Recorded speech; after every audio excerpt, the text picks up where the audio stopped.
नमस्कार, मैं हूँ कृति मिश्रा। कल ही हमने शारदा सिन्हा जी के छठ गीतों पर चर्चा की थी और आज वो हमारे बीच नहीं रही। पद्म भूषण से सम्मानित लोक गायिका शारदा सिन्हा का 72 वर्ष की उम्र में दिल्ली के एम्स अस्पताल में निधन हो गया। पिछले 6 वर्षों से वो ब्लड कैंसर से जूझ रही थी और पिछले कुछ दिनों से वेंटिलेटर पर थी। उनके पार्थिव शरीर को पटना लाया जाएगा, जहां उनका अंतिम संस्कार किया जाएगा। शारदा सिन्हा का जन्म 1 अक्टूबर 1952 को बिहार के सुपौल जिले के छोटे से गांव हुलास में हुआ था। 8 भाई बहनों में इकलौती बहन, जिनके लिए परिवार ने मन्नतें मांगी थी। बचपन से ही संगीत का शौक रखने वाली शारदा जी ने इसी क्षेत्र में करियर बनाया और लोक संगीत को नई ऊंचाइयों तक पहुंचाया। उन्होंने समस्तीपुर के एक कॉलेज में प्रोफेसर की नौकरी भी की, लेकिन उनके गीतों ने उन्हें बिहार की कोकिला बना दिया। छठ महापर्व पर उनकी आवाज और गीतों का जादू हर साल जीवंत हो जाता है। उनका गीत केलवा के पात पर, उगेलन सूरज देव और सुना छठी मैया आज भी हर छठ पर गूंजती है।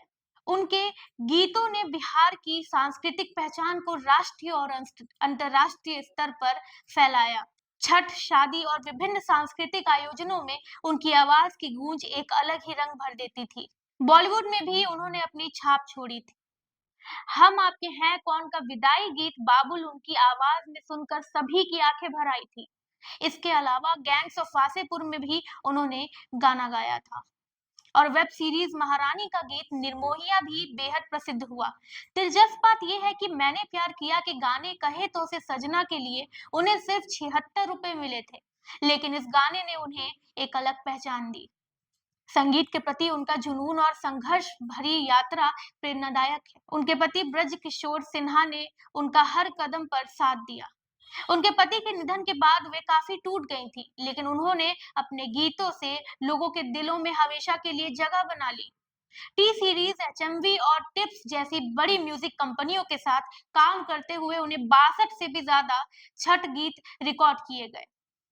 शारदा सिन्हा को 1951 में पद्मश्री और 2018 में पद्म भूषण से सम्मानित किया गया, जो उनके लोक संगीत के योगदान की मान्यता है।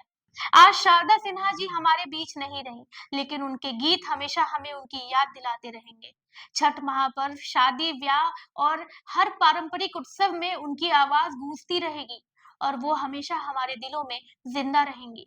हमारे द्वारा दी गई इन्फॉर्मेशन आपको कैसी लगी, कमेंट करके जरूर बताएं और देखते रहें जनदर्पण न्यूज। धन्यवाद।